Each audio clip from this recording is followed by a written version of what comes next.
Welcome back to my mini vlog. ಈ vlog ಬಂದು Saturday mini vlog ಆಗಿರುತ್ತೆ. ನಾನು ಬೆಳಗ್ಗೆ ವ್ಲಾಗ್ನ ಸ್ಟಾರ್ಟ್ ಮಾಡಿ ನಾನು ಬಂದಿದ್ದು ಕಾಲೇಜಿಂದ 1 ಗಂಟೆಗೆ ಬಂದಿದ್ದೆ. ಸೊ ಮನೇಲಿ ಶ್ರಾವಣ ಆಗಿರೋದ್ರಿಂದ, ಮೊದಲನೇ ಶ್ರಾವಣ ಆಗಿರೋದ್ರಿಂದ ಮನೇಲಿ ಕೂಡ ಪೂಜೆ ಮಾಡಿದರು. ಸಾಯಂಕಾಲ ಕೂಡ ನಾವು ಪೂಜೆ ಮಾಡಿ ನಂತರ ದೇವ್ರ ಸಾಂಗ್ ಕೂಡ ನಾನು ಹಾಕಿದ್ದೆ. ನಾವೊಂದು ಹೊಸ ರೆಸಿಪಿನ ಟ್ರೈ ಮಾಡೋಣ ಅಂಥೇಳಿ ಆಲೂಗಡ್ಡೆನ ನಾವು ತುರಿದ್ಕೊಂಡು ನಂತರ ಅದನ್ನು ತೊಳೆದಿಟ್ಕೊಂಡು ನಂತರ ಅದನ್ನು ಸೋದಿಸ್ಕೊಂಡು ಚೆನ್ನಾಗಿ ಬಟ್ಟೆಯಲ್ಲಿ ಅದನ್ನು ಒರೆಸಿ ಅದನ್ನು ಎಣ್ಣೆಗೆ ಹಾಕ್ತಿದ್ದೀವಿ. ಹೊಸ ಸ್ಟೈಲ್ನ ನಾವು ಟ್ರೈ ಮಾಡಿದ್ವಿ ಮನೆಯಲ್ಲಿ, ತುಂಬಾ ಚೆನ್ನಾಗಿ ಬಂದಿತ್ತು ಕ್ರಿಸ್ಪಿಯಾಗಿ. ಹಾಗೆ ನಾವು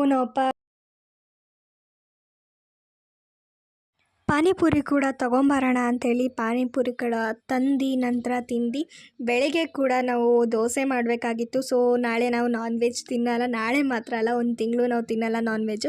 ಶ್ರಾವಣ ಆಗಿರೋದ್ರಿಂದ ತಿಂತಾಯಿಲ್ಲ. ಸೊ ನಾಳೆನ ತಿಂಡಿ ಬಂದಿದ್ದು ದೋಸೆ, ಅದಕ್ಕೆ ದೋಸೆಗೆ ಅಂತೇಳಿ ನಾನು ರುಬ್ಕೋತಿದ್ದೆ. ಸೊ ಇದಿಷ್ಟಾಗಿತ್ತು ಇವತ್ತಿನ ಮಿನಿ ಬ್ಲಾಗ್. ಮತ್ತೆ ಸಿಗುವ.